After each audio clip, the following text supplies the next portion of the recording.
네, 안녕하십니까. 저는 청담 해리슨 병원 척추신경외과, 그다음에 척추 내시경 센터에서 근무하고 있는 허동합니다. 오늘 주제는요, 아마 이런 경우를 한번 이제 많이 이제 경험해 보신 분들도 계실 거예요. 이제 척추 수술이 이제 필요하다는 얘기를 들었는데 좀 걱정이 돼서 다른 병원도 한 번씩 가보시잖아요. 근데 병원마다 권유하는 이제 치료 방법이나 수술 방법이 이제 다 다를 때가 있어요. 이쪽 병원에서는 수술하라, 이쪽 병원에서는 수술하지 말라. 또 다른 병원에서는 현미경 수술하자, 또 다른 병원에서는 내시경 수술하자. 또 어떤 병원에서는 유압술을 해야 된다. 어떤 데는 유압술까지 필요 없다. 이런 얘기를 들으면 굉장히 헷갈리고 어떻게 해야 될지 걱정도 되고 이러실 거거든요. 오늘 이 점에 대해서 오늘 말씀드릴게요. 사실 오늘도 다른 병원에서 수술 권유 받고 영상 자료를 복사해서 가지고 오셔서 저랑 상담했던 환자분들이 많이 오셨거든요. 그래서 제가 정확하게 오늘 좀 말씀을 드려보도록 할게요. 이제 강의에 앞서서 제가 이거는 꼭 말씀드리고 싶은데 뭐 제 자랑일 수도 있지만 제가 이제 미국 이제 얼바인 이제 하고 이제 LA 가서 하체 실습 이제 카데바를 이용해서 수술 강의를 하러 갔다 왔고요. 실제로 척추 내시경 수술은 해외에서 우리나라로 많이 배우러 옵니다. 심지어 미국에서까지요. 그리고 이번에는 미국의 초청을 받아서 저랑 4분 정도의 우리나라에서 척추 내시경으로 열심히 하시는 선생님들하고 가서 강의를 하고 왔습니다. 옛날에는 미국에서는 전혀 척추 내시경 수술에 대해서 관심이 없었는데 최근에는 굉장히 척추 내시경 수술에 대해서 관심도가 높아지고 미국에서 여러 척추외과 선생님들이 배우려고 하고 있고요. 그래서 저도 이번에 3주 정도 됐습니다. 3주 전에 얼바인에 가서 여기가 이제 UC 얼바인이에요. UC 얼바인 메디컬 스쿨에 가서 강의를 하고 왔습니다. 굉장히 호응이 많았고요. 이거 본격적인 강의를 하기 전에 척추 내시경 수술만큼은 외국에서 우리나라로 배우러 온다. 또는 우리나라 선생님들한테 외국 사람들이 많이 배우고 있다. 이 점에 대해서는 제가 꼭 말씀드리고 싶습니다. 자, 이 병원에서 수술적 치료를 권유를 받았다. 이런 일은 뭐 흔히 있을 수 있는 일이잖아요. 근데 이제 수술이 너무 망설여지는 거예요. 너무 아프긴 한데 수술을 하기에는 좀 무섭고 마취도 그렇고 수술도 그렇고 이런 경우에 어떻게 해야 되느냐. 일단은 주치의 선생님께 비수술로 한번 해보고 싶다라고 꼭 말씀을 하세요.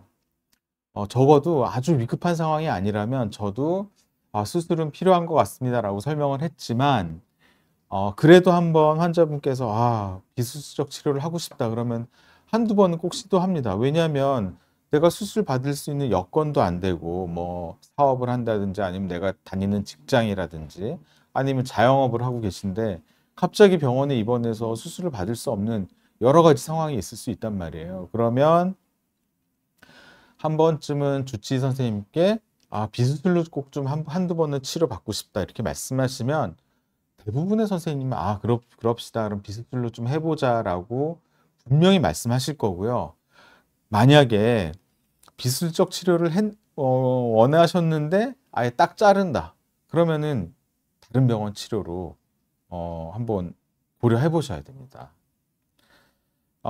근데 이제 비수술적 치료를 받았음에도 불구하고 이제 통증이 호전이 없다고 하면 수술을 고려해야겠죠. 하지만 저도 이제 깜짝 놀랄 때가 있는 게, 이분은 수술 아니면 절대 안 될 것 같다라고 생각했던 분이 어떤 시술 또는 통증 주사, 신경 차단 주사 이런 거를 치료하고 굉장히 좋아지는 경우가 있어요. 진짜 제가 봐서 이거 수술 아니면 안 될 것 같은데. 왜냐하면 통증 치료가 직접적인 병변을 없애지는 못하지만 염증을 가라앉혀 준다든지, 또 신경 주변의 부종을 가라앉혀 준다든지 이런 효과를 통해서 분명히 근본적인 치료는 아니지만 간접적인 치료가 효과가 분명히 있고요. 이런 치료 효과를 통해서 굉장히 증상이 좋아지는 경우가 있습니다. 그래서 저 역시 수술적 치료가 꼭 고려돼야 되는 환자분들도 한두 번 정도는 이런 주사 치료를 해보는 경우가 꼭 있습니다. 근데 이제 해당 병원에서 주사 치료를 했음에도 불구하고 또 여러 가지 비수술적 치료, 재활 치료, 약물 치료를 했음에도 불구하고 통증이 전혀 이제 호전이 없는 경우가 있어요. 그런 경우는 이제 다시 한번 주치의 선생님들께서 수술적 치료를 이제 권유를 하시는 경우가 있거든요. 그거는 뭐 굉장히 상식적인 일이니까요. 근데 그래도 너무 망설여진다. 이제 그러면 제3의 의견을 들어보는 게 중요합니다. 그래서 다른 병원의 진료를 고려 한번 해보시는 것도 도움이 돼요. 왜냐하면 이제 보통 유럽이나 외국의 경우에는 통증이 심하면 일반 의사, 그러니까 일반의 선생님을 먼저 만나요. 그러니까 가정의학과 선생님이나 전문의를 하지 않은 일반의 선생님을 먼저 진료를 하고 필요에 따라서 전문의 선생님께 진료 의뢰를 합니다. 이게 보통 일반적으로 해외에서 하는 진료 전달 체계거든요. 그러면 또 한두 달 기다려서 전문의 선생님을 만나는 게 보통 일반적인 해외에서 진료 전달 체계거든요. 좀 우리나라랑 달리 좀 복잡해요. 하지만 우리나라는 좀 특수성이 있거든요. 바로 전문의를 만날 수가 있고 또 다른 병원의 진료가 쉽게 가능해요. 그래서 사실 이게 닥터 쇼핑이 될 수도 있지만 사실 뭐 10군데 넘게 돌아다니시는 분들도 있거든요. 사실 이게 문제입니다, 우리나라에서. 하지만 제 의견은 한 3군데 정도는 방문해서 진료를 보는 게 어떻겠느냐. 근데 이제 대학병원 같은 경우는 굉장히 유명한 교수님 같은 경우는 진료가 많이 밀려 있어요. 뭐 3달, 심지어 6개월 이렇게 밀려 있거든요. 근데 그렇게 보기는 좀 힘들고. 그렇지만 대학병원도 아주 유명하신 선생님 빼놓고는 한두 달 정도 있다가 진료 보실 수 있거든요. 그러면 대학병원을 포함해서 한 3군데 정도 진료를 보십시오. 아, 수술을 받긴 받아야겠다. 그래서 그 중에 2군데 이상이 이제 같은 의견이라고 하면 뭐 한 군데서는 수술할, 좀 이르다 이런 얘기를 들어보실 수도 있지만 3군데를 가셨는데 2군데에서 만약에 수술을 하는 게 좋겠다라고 한다면 이건 수술 의견 일치라고 생각을 해야 되고 그렇다면은 이거는 수술하는 게 맞지 않느냐. 이게 저의 의견입니다. 근데 만약에 다른 데 다니는 병원에서는 수술 얘기를 들으셨는데 다른 데 2군데에서 전혀 수술할 게 아니다? 사실 그러면 그건 수술보다는 비수술적 치료를 하는 게 맞다고 생각합니다. 실제로 다른 병원에서 수술 의견 듣고 저희 병원에 오신 분들 중에 한 반 정도는 저도 수술하자고 말씀드리는 경우가 있고요. 반 정도는 수술 서두르지 말고 비수술적 치료부터 하자고. 또 어떤 경우는 전혀 이건 수술할 게 아닌 게 경우가 분명히 있거든요. 그래서 통증이 너무 심해서 수술을 권유받았다. 근데 너무 망설여진다고 하면 사실 우리나라에서는 전문의 선생님을 만나기가 쉽기 때문에 한번 다른 병원 진료를 꼭 이제 고민해 보시라. 이렇게 말씀드리거든요. 그러면은 이제 수술할 결심을 했는데 이제 또 어떤 문제가 생기냐. 수술 방법이 이제 일치하지 않은 경우가 있고 수술 부위가 일치하지 않는 경우가 있습니다. 그래서 저는 제가 환자분께 수술을 하시라고 설명드린 분께 제가 왜 이 수술 방법을 결정했으며 왜 이 수술 부위를 결정했는지 정확하게 설명을 해드립니다. 그거는 저의 경험도 있지만 교과서에서 충분히 저희도 공부한 내용에 준해서 말씀드려요. 그러니까 저의 어떤 요새 뇌피셜이라고 하나요? 뭐 어떤 저의 어떤 경험에만 비추어서 저의 느낌으로에 따라서 설명을 드리지 않아요. 그러니까 수술을 만약에 2군데를 하기로 했고 2군데 하기로 하셨던 분이 제가 어떤 수술 방법으로 하는 게 좋겠다라고 한다면 그 이유에 대해서 저는 정확하게 설명을 드립니다. 만약에 그 이유를 정확히 설명할 수 없다면 그건 틀린 거라고 생각해요. 그냥 내 말 믿으라고 이렇게 하면 안 되거든요.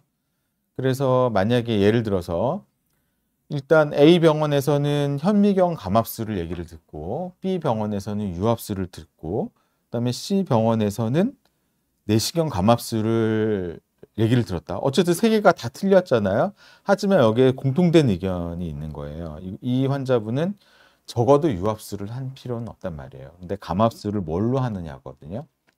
그럼 감압수를 맨눈으로 하느냐 아니면 현미경을 보고 하느냐 내시경으로 하느냐 이 차이뿐이에요. 그러니까 적어도 이 환자분은 유압술, 핀이 들어갈 건 절대 아니라는 얘기죠. 그러면 의견 일치가 하나 생겼습니다. 그래서 감압술만 하면 된다는 거죠. 이런 경우에는 만약에 경험이 많으신 분이라면 저는 내시경으로 하는 게 좋지 않겠느냐 이런 생각을 해요. 그래서 제가 사례를 하나 보여드릴게요. 이 환자분은 4, 5번의 협착증이 굉장히 심하게 있으면서 척추 전방 전이증이 있는 환자예요. 그러면 허리도 좀 아프면서 양쪽 다리가 심하게 저리고 당겨서 오래 걷기가 힘드시거든요. 이런 경우는 분명히 수술적 치료가 고려가 돼야 되거든요. 그러면 딴 병원에서는 이 경우 핀을 넣자, 유압수를 하자라는 얘기가 충분히 나올 만합니다. 그럼 저는 이런 경우에 엑스레이를 찍어보자고 해요. 엑스레이를 보면 어떻게 찍었느냐. 뭐 다이나믹 엑스레이라고 해서 말은 거창하지만 허리를 숙였다 폈다 했을 때 척추뼈가 전방 전이증이 있는 부분이 더 어긋나느냐 어긋나지 않느냐를 우리가 판단할 수 있거든요. 만약에 허리를 숙이거나 폈을 때 뼈가 더 어긋나면 우리가 허리가 불안정하다라고 얘기를 하거든요. 근데 이 환자는 불안정성이 전혀 없어요. 그러면 이 환자는 고정술 또는 유압술, 핀이 들어가는 수술하기는 너무 아깝다는 얘기죠. 물론 10년 후, 20년 후에 그런 수술을 할 가능성은 분명히 있습니다. 하지만 이런 경우는 어떻게 했느냐? 내시경으로요, 핀 넣지 않고 좁아져 있는 신경 통로만 이렇게 넓게 했습니다. 사실 이 환자분은 교포 환자분이었어요. 해외에서 우리나라로 수술 받으러 오신 분이었거든요. 이렇게 수술하고 판이 좋아졌습니다. 그래서 아마 곧 이제 귀국 예정이시고 이분은 두 군데 협착증이 있는데 3, 4번 간에 척추 전방 전이증이 있습니다. 이 경우 어떻게 하겠느냐? 분명히 대학병원 또는 좀 경험이 많으신 선생님은 나중에 또 수술할 가능성이 있으니까 유압수를 하자. 사실 그 말씀도 틀린 얘기는 아니에요. 근데 하지만 이 환자분 같은 경우는 허리 통증은 별로 심하지 않고 방사통이 주 증상이었거든요. 그래서 추후에 유압술 가능성은 있지만 일단은 감압술 먼저 하자고 해서 내시경을 했습니다. 여기 좁아진데 여기 확 넓어진 거 보이시죠? 네. 그래서 환자분 수술 시간도 1시간 반 정도에 끝났고요. 퇴원해서 잘 지냅니다. 하지만 이 환자분이 만약에 허리도 심한 중증 허리 통증까지 있었다면 저도 핀 넣는 수술을 분명히 고려했을 거예요. 그래서 이런 경우는 제가 왜 어떤 근거로 이 수술 방법과 부위를 결정했는지 충분히 설명해 드릴 수 있고 그걸 설명한 이후에 내시경 수술을 진행한 예입니다. 그러면 이 경우는 디스크가 안쪽과 바깥쪽이 동시에 생겼어요. 쭉 이어져 있죠. 굉장히 이제 고민되는 경우거든요. 사실 이런 경우도 유압술 얘기를 충분히 들을 수 있어요. 왜냐면은 안쪽 바깥쪽 디스크를 제거하다 보면 다소 디스크가 과도하게 제거될 수가 있고 이러면 수술 후에 허리 통증이 꽤 생길 수 있거든요. 그러면 이런 경우 사실 뭐 옛날 같으면 저 레지던트 하던 20년 전에는 뭐 다른 생각할 무조건 유압술이었습니다. 이런 경우.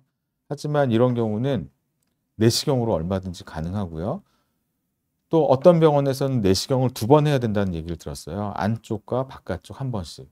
그 얘기도 충분히 맞습니다. 하지만 저는 이 경우에 한 번에 내시경 접근법으로 끝낼 수 있었거든요. 그래서 이 환자 같은 경우는 A 병원에서는 유압술, B 병원에서는 디스크 제거술, C 병원인 저희 병원에서도 디스크 제거술을 권유를 했었고 그렇다면 두 군데에서 유압술을 권유하지 않았잖아요. 그렇다면 저는 이 경우는 유압술 하지 않고 내시경으로 수술 가능하다.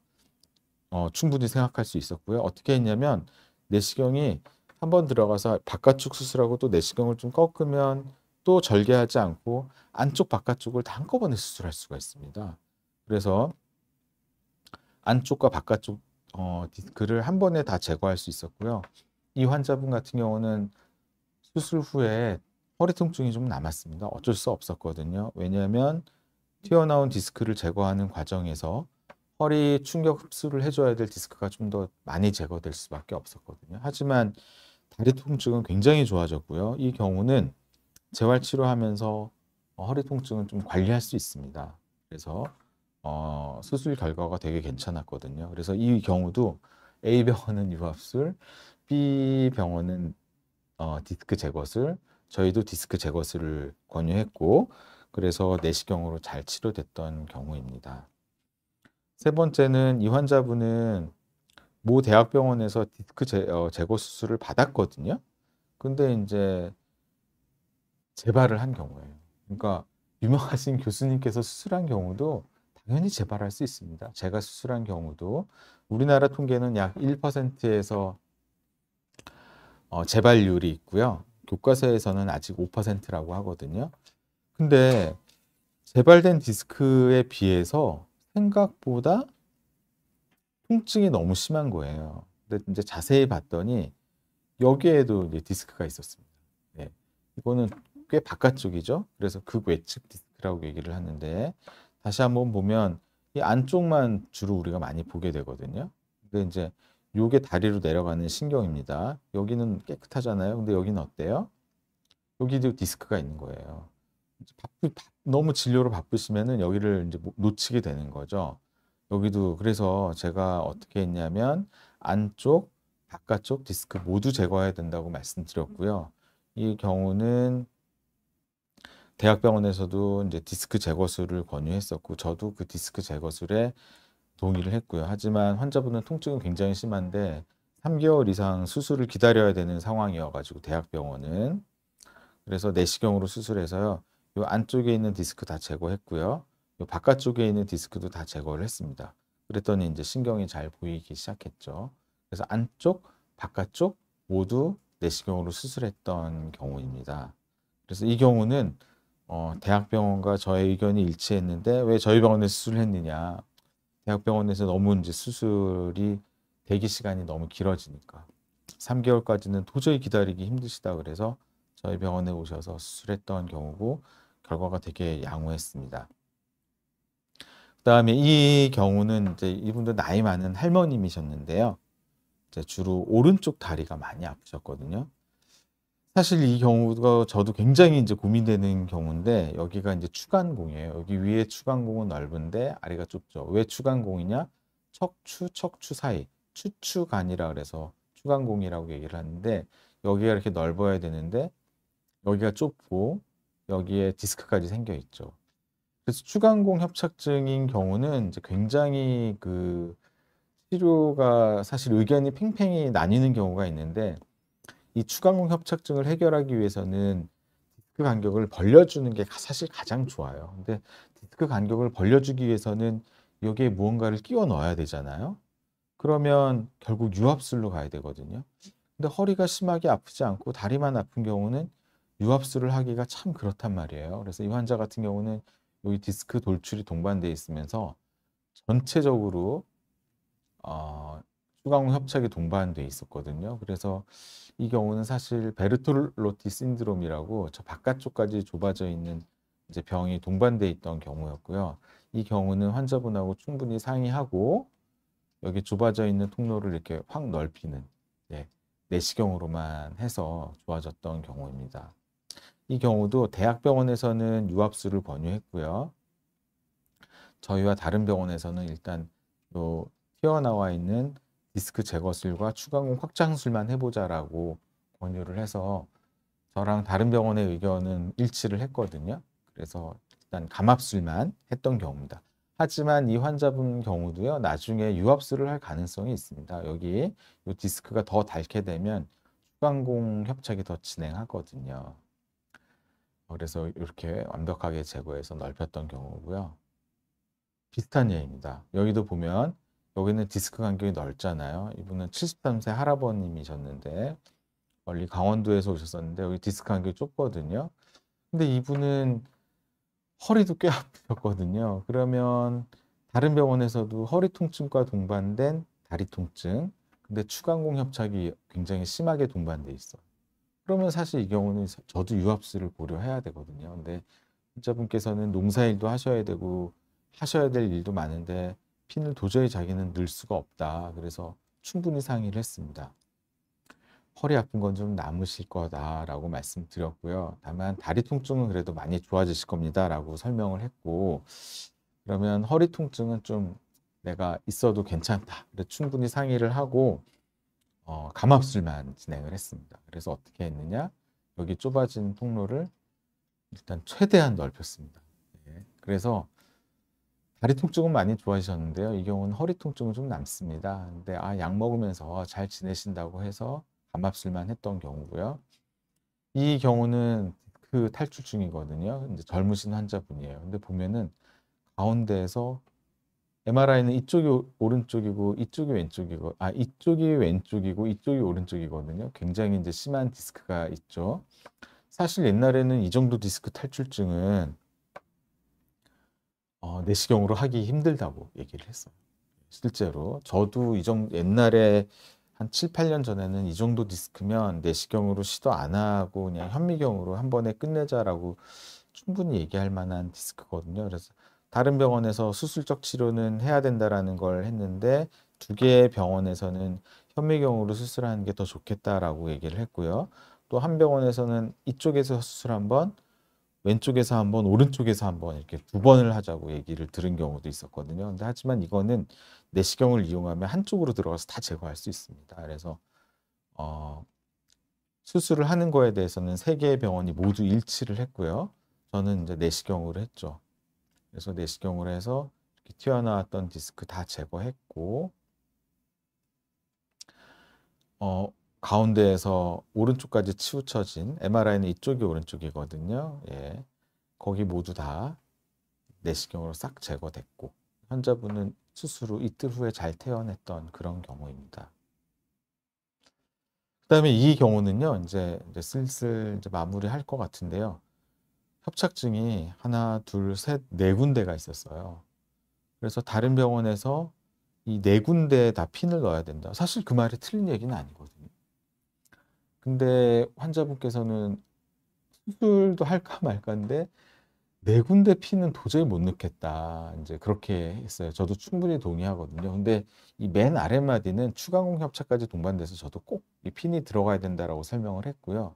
하지만 이 뒤에는 위쪽은 내시경으로 그냥 넓혀만 보자. 그렇게 얘기해서 다른 병원의 대학병원의 의견과 저희 병원의 의견을 절충해서 수술을 결정을 해서요. 어떻게 했냐면 이 위쪽은 핀을 넣지 않고 넓히기만 했고 이 아래쪽은 여기 좁은데 이렇게 확 넓어졌죠. 아래쪽은 핀을 넣어서 넓혔습니다. 그래서 환자분도 꽤 연세가 있으셨거든요. 70대 중후반이셨습니다. 그래서 다른 병원의 의견과 저희 병원의 의견을 절충해서 대학 교수님의 고견과 저의 의견을 절충해서 수술을 했던 경우에요. 이렇게 수술하면 수술 시간도 짧고 수혈할 필요도 없고 괜찮거든요. 그래서 이렇게 했습니다. 이 위에는 핀을 넣지 않고 아래쪽만 핀을 넣어서 고정했던 경우였습니다. 그러면 환자분 회복도 되게 빠르거든요. 근데 왜 자꾸 내시경으로 하려고 하느냐? 수술하는 사람은 내시경으로 하는 게 되게 힘들고 어렵습니다. 하지만 요만큼의 절개로 수술할 수 있고요. 이 환자분 같은 경우는 옛날에 현미경 수술을 이렇게 받았습니다. 꽤 절개 부위가 크죠. 근데 재발을 했어요. 그래서 다른 데서 단방향 내시경으로 수술했는데 또 재발했어요. 그래서 제가 양방향 내시경으로 수술했던 경우거든요. 그래서 이 양방향 수술 굉장히 장점이 있는 수술입니다.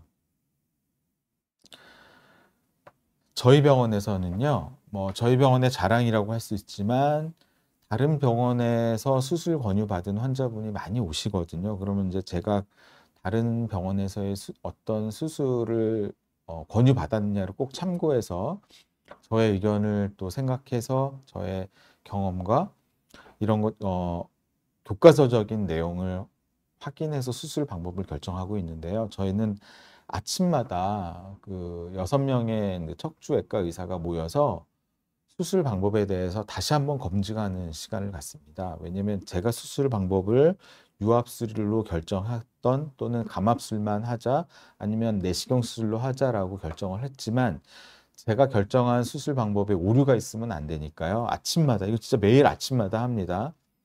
오늘 수술 환자 사진을 모두 같이 보면서 제가 결정한 수술 방법에 오류가 있는지 항상 검증하고 있습니다.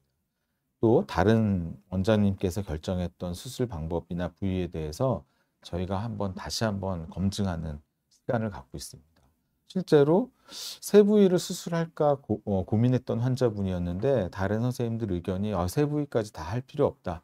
두 부위만 충분하다라고 해서 두 부위만 수술했고 굉장히 결과가 좋았던 경우가 있거든요. 그래서 딱 한 번만 이제 말씀드리면 척추 수술을 만약에 권유받았고 그 수술 권유받은 거에 동의하는 상태인데 너무 망설여진다 하면은 다른 병원에 한번 그러니까 세 군데까지만 가보시면 돼요. 그 이상은 가면 닥터 쇼핑이거든요. 사실 이건 우리나라가 전문의를 만나기 쉬운 환경이라서 그래요. 외국에서는 이렇게 하기 쉽지 않습니다. 왜냐하면 일반의 진료를 보고 전문의 진료를 보는 데까지 2, 3개월의 시간이 걸리는 경우가 많아요. 하지만 우리나라에서는 전문의 진료가 물론 일부 대학병원에서는 쉽지 않지만 특히 이 척추관절병원 쪽은 굉장히 쉽잖아요. 그래서 다른 병원에서 진료를 두 군데 정도 더 보셔서 근데 세 군데 중에 두 군데의 의견이 일치한다면 그거는 그 의견에 따라가는 게 맞지 않나 싶고요. 될 수 있으면 저희 함부로 유압술 하려고 하지 않습니다. 감압술 먼저 하려고 꼭 애를 쓰거든요. 감압술이라는 거는 피는 안 넣으려고 애를 쓰는 거예요. 그러니까 감압술 먼저 항상 고려하고 있고요. 그다음에 좀 많이 절개하는 현미경 수술. 옛날에는 현미경 수술도 많이 절개하지 않았었거든요. 기존에 고식적으로 맨눈으로 수술할 때보다는 현미경 수술할 때 훨씬 상처 부위를 줄일 수 있었습니다. 하지만 여기서 더 발전해서 요즘은 내시경 수술을 많이 할 수 있거든요. 그래서 내시경 수술이 가능하다면 내시경 수술로 진행하는 게 훨씬 좋지 않을까 이렇게 생각합니다. 예, 오늘도 저의 그 강의를 들어주셔서 진심으로 감사드립니다. 오늘도 진료하는데 굉장히 이제 그 지방에서도 많이 오셨고요. 오늘 점심시간에도 오늘 수술했습니다. 예, 너무 통증이 심해서요. 그래서 오늘 막 진료 끝나자마자 헐레벌 떡이 왔거든요. 그래서 경청해 주셔서 진짜 감사드립니다. 그러면 오늘 이제 제가 질문 답변 한번 해보겠습니다. 네, 아까 어흥님께서 허리 수술을 꼭 받아야 되는 경우가 어떤 경우냐? 일단은 충분한 보존적 치료에도 통증이 호전이 되지 않는 경우. 보통 3개월 정도 보존적 치료를 했으면 좋아져야 됩니다. 3개월 정도까지 했는데 통증이 한 1, 20%밖에 좋아지지 않았다면 수술을 받아야 되는 경우가 많고요. 두 번째는 마비 증상이 있어야 됩니다. 이 목 쪽은 쥐는 힘이 떨어진다든지 팔 들어 올리는 힘이 떨어진다든지 실제로 팔 들어보세요. 그러면 이렇게 됩니다. 이런 환자분들 그다음에 손 힘이 떨어지면 젓가락이나 연필 쥐는 힘이 떨어지는 경우가 있거든요. 이런 경우에는 꼭 수술을 고려하셔야 되고요. 허리가 안 좋은 경우는 다리 전체가 마비가 오는 경우는 굉장히 드물고요. 발목이나 발가락 힘이 굉장히 떨어지는 경우가 있어요. 그런 경우는 수술을 고려해야 됩니다. 네. 두 번째, 이제 고래밤님께서 친구분께서 20살에 허리 디스크가 터졌는데 수술 안 하고 주사도 안 맞고 근데 그러니까 치료 안 하고 지금 버티신다는 거죠. 사실 그게 꼭 나쁜 건 아닌데요. 우리가 왜 통증 치료를 하느냐? 그 탈출증이 있을 때 통증 치료를 하면 환자분이 편안하게 쉴 수가 있어요. 그러니까 아프면서 힘들게 버티면 우리 몸에서 스트레스 호르몬, 뭐 아드레날린이라든지 이런 호르몬 또 뭐 인터류킨 이런 것들이 올라가면서 굉장히 스트레스를 받게 되고 그러면 회복이 더딥니다. 그래서 통증 치료를 하면서 그 자체가 근본적으로 튀어나온 디스크를 녹여 없애는 치료는 아니다 하더라도 통증 치료를 하면서 편안하게 쉬었을 때 훨씬 우리 몸의 면역 반응이 더 잘 일어난다는 거죠. 그래서 무조건 버틸 수도 있지만은 통증 치료를 하고 약물 치료를 하면서 편안하게 쉬었을 때 그 디스크의 자연 치유를 도와줄 수가 있는 거예요. 그래서 그런 경우는 저는 통증 치료를 병행해 가면서 꼭 주사가 아니더라도 재활 치료나 약물 치료 먹는 약을 먹으면서 같이 치료하는 게 좋아요. 예를 들어서 몸살 감기가 심하단 말이에요. 약 안 먹어도 됩니다. 주사 안 맞아도 돼요. 하지만 우리가 몸살 감기가 심할 때 약을 먹고 편안하게 충분하게 휴식을 했을 때 훨씬 회복이 빠르거든요. 그러면 일주일 지속될 거 3일 만에 훨씬 이런 몸살 감기가 좋아질 수도 있는 거예요. 그래서 지금 개념은 통증 치료를 같이 병행해 주는 게 훨씬 회복이 빠르다는 거예요. 예. 근데 뭐 조금 튀어나온 거 있잖아요. 디스크가 터졌다는 것도 이만큼 터진 사람도 있고 요만큼 터진 사람도 있거든요. 요만큼 터진 사람은 그냥 허리 통증만 있고 그러면 굳이 굳이 뭐 주사까지도 안 하고 좀 지켜보는 경우도 있죠. 케이스 바이 케이스가 아닐까 생각됩니다. 그다음에 엔젤님께서 어깨나 허리 등 통증으로 가면 기본으로 엑스레이 찍고 물리치료 약 처방을 해주시는데 물리치료는 한 번도 없다. 그러니까 이 경우는 아마 그러니까 오늘 치료 받았으면 언제 오시라 또 몇 번을 받아라 어떤 기본적인 이제 치료를 좀 이렇게 계획을 좀 세워서 말씀을 해주셨으면 좋겠는데 그게 없었다는 거죠. 네. 그러면 이거는 별로 심하지 않았다는 거예요. 네. 왜냐하면 자꾸 병원에 오시라라고 얘기하면은 환자분들께서는 너무 과잉 치료하지 않느냐 이런 거부감을 이제 보이시는 경우가 있거든요. 그러니까 아마 이거 단순 허리 통증 정도면 저희 약 보통 한 5일 정도 드리고요. 물리치료 한 번 정도 받으시라고 얘기를 해요. 예. 근데 이제 중증 허리 통증이 있거나 디스크가 꽤 있는 경우는 이렇게 말씀 안 드려요. 보통 일주일 후에 주사를 한 번 더 하자. 물리치료는 보통 주 2회에서 3회를 하자라고 정확하게 말씀드립니다. 그러니까 이 경우는 아마 그렇게 심하지 않는 경우가 아닌가. 그냥 저희가 원칙적으로 어제 허리를 삐끗해서 허리 통증이 심하다. 예를 들어서요. 그러면 엑스레이 찍었는데 다행히 크게 이상은 없었다. 그러면은 저희 보통 약물 치료 한 5일에서 일주일 드리고요. 그냥 기본적으로는 주 2회에서 3회 2주 정도 물리치료 하라고 말씀드리는 게 원칙입니다. 하지만 이렇게 말씀드리면 왜 이렇게 병원 자주 오라고 하느냐 이제 그렇게 좀 오해하시는 환자분들께서 있기 때문에 저희가 이제 요 정도 말씀을 드리는 거예요. 네. 그래서 허리 통증이 심하면 주 2회에서 3회 물리치료 2주 정도 받으시면 됩니다. 근데 한 두세 번 했는데 좋아졌으면 꼭 2주 안 하셔도 됩니다. 네. 하이님께서 양방향 내시경 감압 수술 후에 통증은 없는데 엉덩이 근육 경련이 좀 있다. 이게 그런 경우가 있어요. 심하게 눌렸던 신경이 분포하는 영역 부분으로 그게 엉덩이 근육이 될 수도 있고 종아리 근육이 될 수도 있는데 경련이 나는 경우도 있고 쥐가 좀 나는 경우도 있거든요. 사실 이런 경우는 사실 저희도 좀 답답한 경우가 있는데요.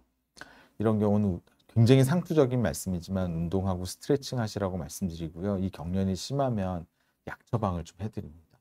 이런 경우는 어떤 약을 처방하냐면 허리신경으로 혈류를 좋게 해주는 약하고 근이완제 정도를 좀 처방하거든요. 그러니까 아주 심하지 않으면 사실 저절로 소실되도록 기다려 보고요. 이게 너무 신경 쓰일 정도라고 하면 약물 치료랑 스트레칭 이런 거를 좀 말씀드립니다. 여러 군데 가보는 것 말고 이제 수술을 강요하는 의사를 구별할 방법이 또 있을까요? 다짜고짜 겁주시는 분이 있어요. 네. 좀 과장되게. 물론, 그러니까 오셨을 때 상태가 너무 안 좋으면은 저희도 좀 겁을 드릴 때가 있기는 있어요. 그러니까 겁을 드린다기보다는 좀 강력하게 수술 필요성에 대해서 말씀드리거든요. 왜냐하면 마비 증상이 있는데 수술 안 하면 이게 더 악화되고 후유증이 남을 확률이 많거든요. 근데 그냥 통증 정도, 마비 증상이 없고 통증 정도만 있는데 다짜고짜 너무 겁이 나는 신경이 싹 죽는다, 근육이 마른다, 좀 과장된 표현을 하시는 선생님이 좀 계시거든요. 그런 경우는 좀 수술을 너무 강요하는 의사분이 아니실까. 그냥 조심스럽게 말씀드립니다. 네. 그다음에 행복한 토끼님께서 데드리프트를 하다 보면은 허리가 아프다기보다는 근육이 좀 땡긴다. 이제 이런 거는 근육통이냐 아니면 자세를 잘못한 요통이냐 구분이 잘 안 된다고 하신 거잖아요. 사실 데드리프트가 꽤 허리에는 무리를 주는 동작입니다. 허리 근육을 좋게 해주면서 또 허리에 또 무리가 가는 동작이기도 하거든요. 그래서 데드리프트를 좀 했는데 허리가 너무 아프다 그러면은요, 저라면 일단은 허리 스트레칭하고 준비 운동부터 충분히 해주고 유산소 운동부터 해주고 데드리프트를 했으면 좋겠고요. 근데 만약에 데드리프트를 할 때마다 너무 통증이 심하다 그러면요, 병원 가서 엑스레이 정도는 한번 확인해야 되지 않을까 싶습니다. 왜냐면 데드리프트를 했는데 다 모든 일반인 분들의 허리가 안 좋다면 이거는 해서는 안 되는 운동이잖아요. 하지만 데드리프트는 많이 하는 운동이잖아요. 그러니까 일단 스트레칭과 유산소 운동으로 풀어준 상태에서 이 동작을 하시고요. 근데도 그냥 이것만 데드리프트만 하면 허리가 아프다고 하면은 일단 병원 가셔서 엑스레이 정도는 확인해 보셔야 되지 않나 싶습니다. 그다음에 미리미네님께서 수술 하루 전 간호사분께서 서명 요구를 하고 설명을 했는데 수술 중 의사가 나와서 무릎이 나와 있었다고. 이거는 제가 사실 잘 모르겠는데요. 이 올리신 글만으로는 제가 정확하게 대답하기는 힘들 것 같은데, 보통은 저는 수술 전에 이제 수술 동의서를 제가 직접 받거든요. 오늘도 제가 내일 수술 있는 환자분을 제가 직접 봤는데 무릎이 좀 안 좋았던 것 같아요. 이러면은 인공관절하고 무릎이 안 좋으면은 우리가 엎드려서 수술을 하기 때문에 수술 자세 잡기가 좀 쉽지가 않거든요. 아마 그랬던 경우가 아닐까 싶은데요. 예. 그러면은 만약에 무릎 인공관절 한 것 때문에 수술 자세 잡기가 어려우면 무릎 엑스레이를 좀 다시 확인하고 수술을 연계하는 게 맞지 않느냐. 이거는 제가 드린 답변에 대해서 확신은 없습니다. 왜냐면 정확히 어떤 상태인지는 잘 모르겠습니다. 좀 도움이 됐으면 하고요. 도한현님께서 허리 4, 5번이 태어날 때부터 끊어져 있었다고 하는데 유압수를 받았는데 이거는요, 척추 분리증이 있었던 것 같아요. 척추 궁협부 결손인데요. 이 경우는 유압수를 받아야 됩니다. 근데 보통은 허리 5번, 천추 1번, 그러니까 맨 아래쪽이거든요. 이 경우는 허리 엉치를 조금 못 움직일 수밖에 없습니다. 예. 그렇다고 나서 뭐 유압수를 안 할 수도 없는 거거든요. 그러니까 이거는 수술 후 약간의 후유증이고요. 이거는 제가 수술해 드려도 이런 일이 발생할 수 있습니다. 그래서 하지만 유압수를 안 하면 척추 분리증이 악화가 돼서 수술을 안 한만 못한 일이 생기기 때문에 이 경우는 유압수를 꼭 받으셨어야 되는 상황이다라고 말씀드릴 수 있겠습니다. 그다음에 영숙님께서 디스크 탈출증이 있고 그냥 놔두면 흡수되는 경우가 있는데 어느 정도 걸리느냐.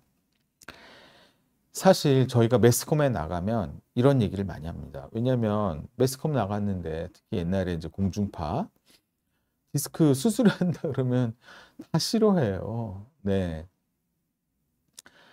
PD분도 싫어하시죠. 작가분도 싫어하시고. 디스크는 저절로 좋아진다라는 얘기를 해야지 이목을 끌 수 있고 시청률도 더 좋아질 수 있거든요. 예를 들어서 뭐 항암 치료에 다 낫습니다 이런 얘기를 해야죠. 이제 예를 들어서 암 치료에 대해서 완치된다라는 얘기를 많이 해드려야지 좋아요. 근데 실제로 완치 안 되는 분들도 있거든요. 똑같아요. 디스크는 연성 디스크와 경성 디스크가 있는데요. 연성 디스크가 저절로 흡수되는 경우는 많아요. 초기 디스크인 경우는 거의 100% 흡수되고요. 흡수되지 않다 하더라도 증상이 좋아집니다. 하지만 중증 디스크는요, 말랑말랑한 디스크가 튀어나온 경우도 있지만 딱딱하고 질긴 디스크가 튀어나온 경우도 많거든요. 이런 경우는 저절로 흡수되지 않습니다. 또 디스크의 해피엔딩만 있는 게 아니라 이건 괜히 뭐 제가 수술 권유하려고 말씀드리는 게 아니라요. 2년을 버텨서 흡수되신 분도 있습니다. 그러면 2년 동안 신경이 눌려 있었던 상황이잖아요. 그 디스크는 다 흡수가 됐는데 환자분은 저림감이 심하게 남았습니다. 치료 시기를 놓친 거죠. 지금 와서 수술을 했으면 좋겠다고 하는데 이미 수술할 건 없거든요. 그러니까 너무 오래 걸린 경우죠. 그래서 제가 말씀드리면은 저절로 흡수되는 게 100% 흡수되지 않다 하더라도 50% 정도만 흡수돼도 증상이 좋아질 수 있거든요. 3개월 정도까지는 기다려 볼 수 있어요. 근데 3개월 정도 지나서 그게 하나도 흡수가 되지 않았다면 다른 치료를 고려하셔야 돼요. 네. 그러니까 전체가 3개월 동안 다 흡수되기를 기다린다는 얘기가 아니에요. 3개월 정도에 50% 정도만 흡수되면 그건 굉장히 성공한 거거든요. 그러니까 3개월까지는 기다려 볼 수 있다. 저절로 흡수되기를. 하지만 3개월이 지났는데도 너무 흡수가 되지 않았다면 다른 적극적 치료를 고민하셔야 된다는 게 제가 말씀드리고 싶습니다. 그다음에 이제 소니님께서 수술별로 재활기간 차이가 심할까요? 네, 이거는 확실히 있어요. 근데 일반적으로 내시경 같은 경우는 수술 후 안정기간 2주, 4주 정도까지는 난 잘 쉬어주면 따로 재활이 필요 없는데요. 유압수를 한 경우에 따라서는 2달 정도까지 안전가료 기간이 필요할 수 있습니다. 왜냐면 보통 보조기를 2달 차거든요. 하지만 옛날보다는 훨씬 많이 줄었습니다. 느낌에 그냥 감압술 또는 디스크 제거술이면 안전가료 한 달 이내 따로 재활 치료가 필요 없습니다. 그런 경우는 그냥 한 달 정도만 잘 휴식하시고 한 달 이후부터는 하고 싶으시는 운동 다 시작할 수 있거든요. 네. 테니스나 골프, 탁구 이렇게 허리를 로테이션하는 운동은 수술 후 3개월 후부터 할 수 있습니다. 네. 그런 거 잘하려고 수술한 거 아닌가요? 네. 허리가 너무 아픈데 딱딱한 바닥에서 자는 게 도움이 될까요? 이거 사실 이제는 틀린 말입니다. 옛날에는 우리나라에 물침대라는 게 있을 정도로 매트리스가 너무 부드럽고 출렁거렸어요. 그래서 차라리 바닥에서 주무시거나 아니면 침대 위에다가 딱딱한 거 깔고 주무시라고 말씀드렸는데요. 요즘은 매트리스 진짜 좋아요. 예, 좋은 매트리스에서 주무시는 게 낫고요. 침대가 훨씬 더 좋아요. 왜냐하면 눕고 일어날 때 침대가 훨씬 좋기 때문에 자세 변화할 때. 우리가 방바닥에 누웠다가 일어나려면 누워 있는데 화장실 가는 게 귀찮을 정도로 일어나기가 귀찮아요. 자세 변화하는 게 되게 안 좋아요. 그래서 우리가 침대 생활을 권유드리는 겁니다. 그래서 딱딱한 바닥은 지금은 괜찮습니다. 차라리 지금 쓰는 매트리스가 너무 출렁거린다고 생각하면 너무 부드럽다라고 생각한다면 차라리 매트리스 위에다가 도톰한 요를 하나 깔고 주무세요. 딱딱한 거 별로 좋지 않습니다. 그 다음에 이제 강나연 님께서 팔이 저리고 힘이 빠진다. 그럼 몇 번 신경이냐?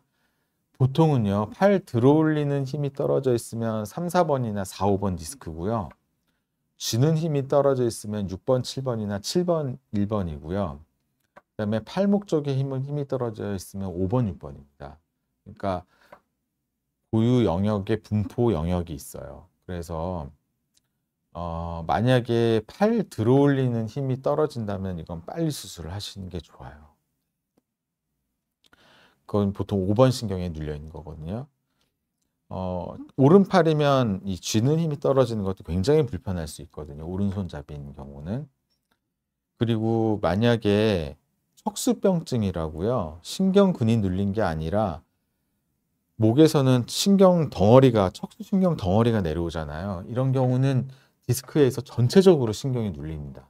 그러면 양쪽 팔에 힘이 떨어질 수 있거든요. 이런 경우는 꼭 몇 번 신경하고 연관성이 없다. 그래서 만약에 힘이 좀 빠진다 이러면 수술 고려하시는 게 낫지 않나요? 만약에 너무 망설여지시면 저희 병원에 오셔서도 한번 설명드릴 수 있습니다. 네. 그다음에 신리님께서 아마 이게 마지막 질문이 아닐까 싶은데, 네, 이제 또 다음 또 방송이 있을 수 있으니까 이거 마지막 질문을 받겠습니다. 72세 남자 환자분이시고요. 네, 어르신 분이시고 4월 만에 3번, 4번, 5번, 6번 이제 인대 재건술을 하셨다고 했는데 이거는 요즘은 인대 재건술 잘 안 합니다. 옛날에는 했습니다. 저도 했었습니다. 왜냐하면 그때는 내시경 수술이 발달하지 않았을 때였어요. 그러니까 허리를 수술하면서 허리에는요, 보통 뭐 이 얘기가 좀 틀린 말일 수도 있지만 인대가 세 층이 있어요. 세 층이 있는데 보통 수술을 어디를 하냐면 제일 아래쪽에 있는 황색인대층을 수술하는 거거든요. 근데 옛날에는 황색인대를 제거하다 보면은 위쪽에 그러니까 이게 우리나라 말로는 기억이 잘 안 나는데 수프라스피나투스 리가멘트, 인터스피너스 리가멘트, 그다음에 옐로우 리가멘트 이렇게 세 개 층이 있었어요. 그래서 옛날에는 황색 인대를 제거하려면 위에 두 층의 인대를 어쩔 수 없이 건드려야 되는 일이 발생했거든요. 괜찮은데 그러다 보면 이 위층의 인대를 그러니까 불필요하게 수술 과정상 제거되다 보니까 그래서 그 부위에다가 인공인대를 걸어줬습니다. 또는 척추 전방전이증이 좀 있는데 심하지 않은 경우 유압술을 하기 아까우니까 위에 인대를 걸어줬습니다. 예. 근데 요즘은 그 인대 수술 자체가 잘못됐다는 건 아니에요. 근데 요즘은 내시경으로 핀을 넣지 않고 수술하는 경우 정상 인대는 거의 건드리질 않고요. 내시경으로 안쪽 문제가 있는 황색 인대만 제거를 하거든요. 그러니까 사실 인대 재건술은 거의 요즘은 아마 저뿐만 아니라 다른 선생님도 많이 안 할 수 있고요. 이게 아이처럼 종종 걸음을 걷는다는 거는 좀 좋지 않은데 수술 전에 너무 심해서 그럴 수가 있고요. 두 번째는요. 수술 인대 재건술까지 했으면 감압은 확실히 됐을 거거든요. 예. 그러니까 제 생각에는 걸음걸이가 아직도 안 좋다고 하면은요. 수술 부위는 제 생각엔 잘 됐을 것 같아요. 근데 등이나 목에서 신경이 많이 눌렸을 수도 있거든요. 그래서 이 경우는 모르겠습니다. 이 올리신 말씀만으로는 제가 정확히 판단이 안 될 수 있지만 인대 재건술까지 했다면 감압은 확실히 되지 않았을까. 그리고 근데도 증상이 호전되지 않았으면 등이나 목 쪽에서 신경이 눌리지 않았을까. 예. 예. 예, 그렇게 생각됩니다. 두 개 더 답변 받겠습니다. 질문이요. 동원착님께서 나이가 많으셔서 연세가 많으셔서 마취가 걱정될 수 있는데 허리 수술 가능한 요새요 내시경 수술하면 전신 마취 안 합니다. 네, 척추 마취만 합니다. 그리고 불안하시면 재워드립니다. 그러니까 수면하고 척추 마취만 하기 때문에 80대 제가 94세 이런 경우도 수술 가능합니다. 네, 마지막으로요. 네, 표중성님께서 척추 수술을 했는데 통증이 있고 목 디스크 통증도 있습니다. 가능하면 누워 있는 게 좋다고 하는데 맞나요? 수술 직후에는 많이 누워서 쉬는 게 맞고요. 이게 척추 수술이라는 게 100%일 수는 없어요. 왜냐하면 척추 수술을 받으시는 분들이 대부분 고령의 환자분들이 많으시잖아요. 새 허리로 갈아 끼우는 게 아니에요. 있는 거를 그러니까 몇십 년씩 써오신 허리를 있는 거를 좀 고쳐서 쓰는 거거든요. 이게 좋은 표현이 아니지만 1년 된 자동차하고 10년 된 자동차를 고쳐서 쓰는 거를 생각해 보시면 좋겠어요. 10년 된 자동차를 고쳤다고 해서 새 차처럼 바꿀 수는 없는 거거든요. 그러니까 그러니까 하지만 10년 된 자동차도 고쳐야 써야 됩니다. 안전하고 더 잘 타기 위해서. 더 허리도 마찬가지예요. 오랫동안 수술을 했기 때문에 오랫동안 써온 허리를 수술했기 때문에 증상이 일부 좀 증상이 남을 수가 있거든요. 근데 누워서 잘 쉬어주는 건 좋지만요. 수술을 하고 한 달 지나셨으면 운동을 잘 해주시는 게 거창한 운동이 아니라 스트레칭하고 걷는 정도의 운동은 잘 해주시는 게 필요하다. 이렇게 말씀드릴 수 있습니다. 제가 오늘 하루 종일 진료하고 점심시간에 또 급한 수술을 하고 와가지고 좀 제가 오늘 좀 많이 지쳤었어요. 네, 그래도 오늘 많은 질문 해주셔서 진심으로 감사드리고요. 오늘 그 강의랑 질문 답변이 내용이 좋았다고 하면 좋아요를 좀 많이 눌러주시고요. 또 비욘디 구독도 많이 해주십시오. 네, 오늘 경청해 주셔서 진심으로 감사드립니다.